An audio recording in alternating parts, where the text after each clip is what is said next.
কফিনবন্দি অবস্থায় এক পরিযায়ী শ্রমিক যুবকের দেহ ফিরল গ্রামে। তপন ব্লকের রামচন্দ্রপুর গ্রাম পঞ্চায়েতের মহেন্দ্র গ্রামের বাসিন্দা খায়রুল মিয়া, বয়স 33 বছর। স্ত্রী, 2 মেয়ে ও বয়স্ক মাকে নিয়ে ছিল খায়রুলের সংসার। পরিযায়ী শ্রমিকের কাজ করেই তার সংসার চলে। গত 22 দিন মহেন্দ্র গ্রামের খায়রুল হায়দ্রাবাদে শ্রমিকের কাজে গিয়েছিলেন। ঈদে বাড়ি ফিরবে বলে কথাও দিয়েছিল। মেয়েদের জন্য নতুন জামা কেনার কথাও ছিল তার, কিন্তু একটি ফোনেই পরিকল্পনা যেন উলটপালট হয়ে যায়। পরিযায়ী শ্রমিকের পরিবারে নেমে আসে শোকের ছায়া। জানা যায়, গত শুক্রবার হায়দ্রাবাদে কাজ করার সময় বহুতল থেকে আচমকায় পড়ে যায় খায়রুল। তড়িঘড়ি তাকে সেখানকার হাসপাতালে নিয়ে যাওয়া হলে শেষ রক্ষা হয়নি। চিকিৎসকেরা তাকে মৃত বলে ঘোষণা করেছেন। সোমবার হায়দ্রাবাদ থেকে খায়রুলের কফিনবন্দি মৃতদেহ গ্রামে ফেরে। যুবকের দেহ ফিরতেই গ্রাম জুড়ে নেমে আসে শোকের ছায়া। ওখানে আমাদের গ্রামের যে আমার ভাগনা হবে খায়রুল মিয়া, উনি বিল্ডিং থেকে পড়ে মারা গেছে। কততলা বিল্ডিং? ওটা ছিল, বিল্ডিংটা ছিল 36 তলা, কিন্তু উনি 30 তলা থেকে পড়ে 11 তলায় আটকে গেছিল। মানে কি কাজ করছিল ওখানে? ওখানে মানে গ্রাইন্ডার মেশিন দিয়ে বাফিং করছিল। তারপর কি শুনলেন?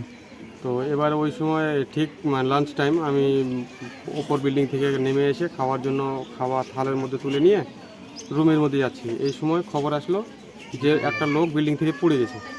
এই সময় আমি আমার ঠিকাদারকে, মানে আমাদের ঠিকাদার যিনি ছিলেন, ওনাকে বললাম যে আমার কে যেন লোক বলে মারা গেছে, একটু দেখো তো কে লোক মারা গেছে। তখন ঠিকাদার আমাকে জানায় যে আমাদেরই লোক খায়রুল মিয়া। মৃতের স্ত্রী মরিয়ম খাতুন বলেন, হায়দ্রাবাদে কাজে গিয়েছিল। ঈদের সময় বাড়ি আসার কথাও ছিল।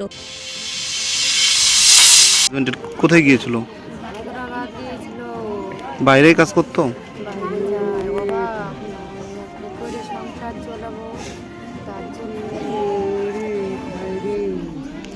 তারপর কিভাবে জানতে পারলেন আপনারা এরকম ঘটনা?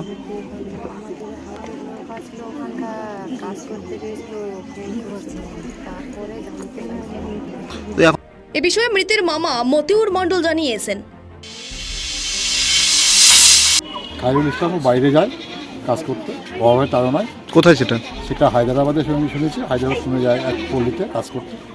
সেখানে একটা অ্যাক্সিডেন্ট ঘটে, 30 তলা বিল্ডিং থেকে সে পড়ে যায়। পড়ে যায়, সেই অ্যাক্সিডেন্ট ঘটে গত শুক্রবার দিন। তারপর আজকে তার দাফন কামন করা হল।